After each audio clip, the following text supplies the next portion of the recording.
So right now I'm standing in a plot just west of New Sharon, Iowa. Planted on Monday, I believe it was April 22nd. And I just wanted to walk through the front range here and make any notable observations. First hybrid is the new 108-day Vorseed product, P08527V.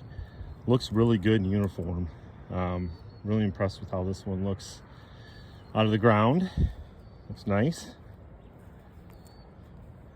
Next hybrid is P0859AM. So this is a double.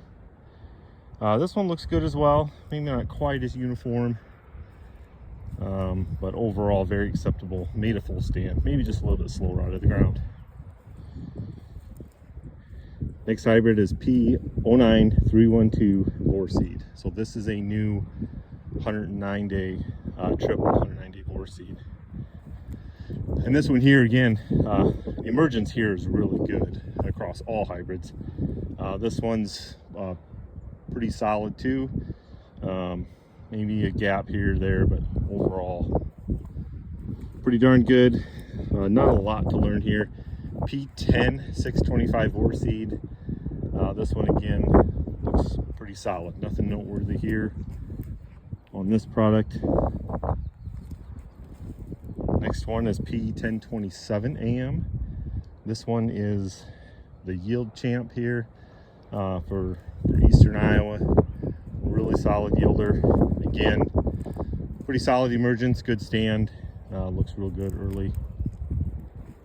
That's going to be an exciting hybrid. This will be the first year we've had a lot of volume of this one out. So it'll be fun to see how this one does. Next one is P1164 Vorseed. So we've had 1164 in the past in the double version. This is the Vorseed version. So we have a triple of this hybrid now, and it looks pretty solid here as well. Nothing terribly noteworthy. And we got 1164 AM. So we have the AM and the Vorseed here in the front range of this plot. Next hybrid is P1185 Chrome. This one, maybe it's a little bit slower, and I can see a couple that are just trying to emerge, maybe a gap here or there. The interesting thing is this plot was here in this exact same spot 2 years ago, and this is kind of a minimum till. You can see there's a lot of trash. I think they just harrow it. And 2 years ago, we planted this plot pretty early, and then we had some pretty, I would say, challenging weather conditions. And I would also say the plot was maybe just a little bit wet underneath when we planted it. And 1185 Chrome was one that was noticeably slower that year. This year, while there may be a gap here or there, it looks pretty solid. The next hybrid here is 12065. This is a new 112-day Chrome we advanced 2 years ago. This one's maybe a little bit spindly. I can see some gaps in this one, but overall it made a pretty decent stand. So this hybrid is pretty exciting. I think it'll replace a lot of our 1185 acres. Solid agronomics, good yielder. Next hybrid here is 13050 Vorseed.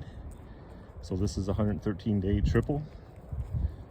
This one again, maybe looks a little bit spindly, but it made stand. There's a gap here or there, but not too many plants missing.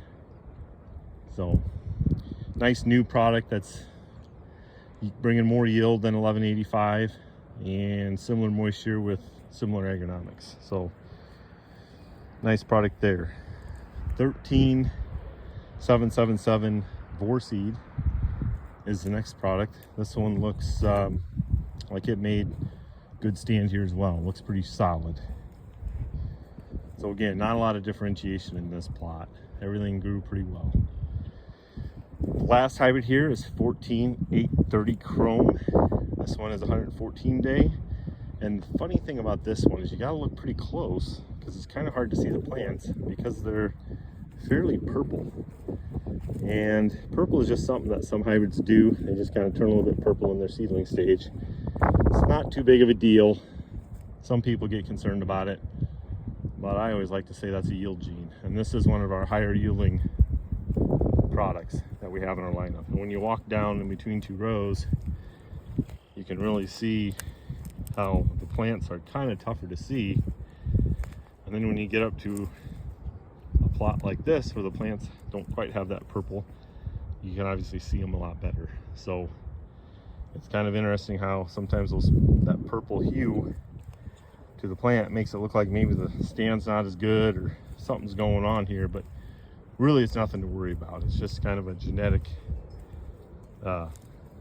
thing that some hybrids do, and nothing to be concerned about.